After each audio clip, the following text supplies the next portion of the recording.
श्वेता शर्मा ने फिर लिखा है, और एक मैं प्रश्न कल भी था, आज मुझे दिख नहीं रहा है। मुस्तफ़ा कागदी, उनकी बेटी ने प्रश्न किया था।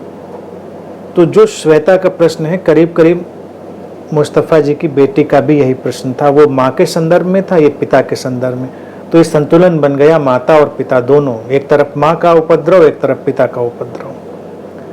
तो श्वेता कहती हैं, पापा स्टार्टिंग से ही ऐसा करते रहे हैं, बहुत कोशिश की हमने पूछने की, घर में सब लोग शांत ही रहते हैं, पापा के आते ही माहौल बदल जाता है, छोटी छोटी चीज़ों पर लड़ते हैं।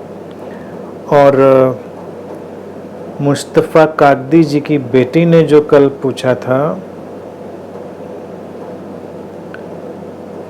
उसने भी यही कहा था कि घर का जो वातावरण है वो टॉक्सिक और नेगेटिव बन जाता है, और जो माँ हैं वो उसको ऐसा पैदा करती हैं, वो स्टेबल नहीं है और कोई बात समझती नहीं। तो वहाँ पर तो उसको समझ में आ रहा है कि वो स्टेबल नहीं और कोई बात नहीं समझती हैं।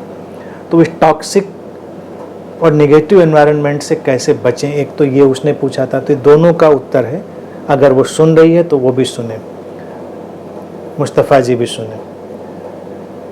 और श्वेता का प्रश्न है, तो देखिए श्वेता, क्या है ना कि फिर अगर ये बात है कि वो शुरू से ही ऐसा करते हैं, तो इसका मतलब उनका सॉफ्टवेयर शुरू से ही गड़बड़ है। अब आप लोग कुछ जो कर सकते हैं वो कर ही चुके होंगे कमोबेश। समझाना भी कभी कभी संभव नहीं रह जाता, तुम क्या समझाओगे। तो फिर अपना अपना रास्ता तय करो, उनके प्रति संवेदना करुणा का व्यवहार करो और अपना रास्ता तय करो जो संभव हो। देखिए, जब अध्ययन का वक्त हो, अच्छा अध्ययन करो, पढ़ाई करो, ताकि उस वातावरण से बाहर निकला जा सके।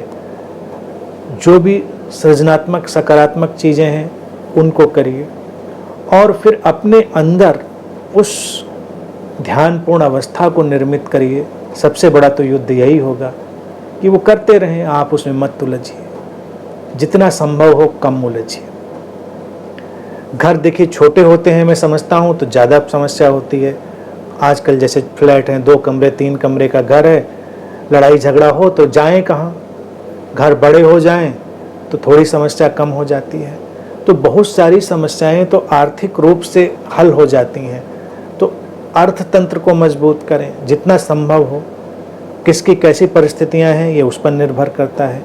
अब मान लीजिए बड़ा घर हो, कई कमरे हों, तो इधर उधर जाने का मौका है। अगर हम साथ में ही रहना चाहते हैं तो हम साथ साथ में अपार्टमेंट अलग अलग ले सकते हैं। भाई, एक अपार्टमेंट में आप रहे, एक अपार्टमेंट में हम रहते हैं। कम से कम आते जाते तो झगड़ा झंझट नहीं होगा। एक रिचुअल कर्मकांड दिन में मिलने का होगा, उसमें झगड़ा झंझट हो जाएगा तो उसको पूजा की तरह ले लिया जाएगा कि ये एक रिचुअल है। तो मुख्य चीज़ होती है, अर्थतंत्र भी बहुत जिम्मेदार होता है। तो आर्थिक हालातों पर भी ध्यान देने की ज़रूरत है। कैसे देंगे, नहीं दे पाएंगे, क्या परिस्थितियां ऐसी हैं। तो जो जटिलता है उस पर समझें। अगर उस आर्थिक हालात को मजबूत करने का इस समय उपाय नज़र नहीं आ रहा है तो आंतरिक हालात को तो मजबूत ही करना पड़ेगा, उस पर ध्यान देना ही पड़ेगा। और धीरे धीरे एक ऐसी परिस्थिति बनानी पड़ेगी, क्योंकि कई बार क्या होता है कि एक व्यक्ति अगर हमारा प्रियजन भी है और मानसिक रूप से रुग्ण है तो फिर पूरा परिवार नष्ट हो सकता है, और ये उचित नहीं है कि पूरा परिवार नष्ट हो। उनको अपना मार्ग तय करना चाहिए पूरी करुणा और संवेदना के साथ। तो आप वो मार्ग बनाइए, उपाय करिए।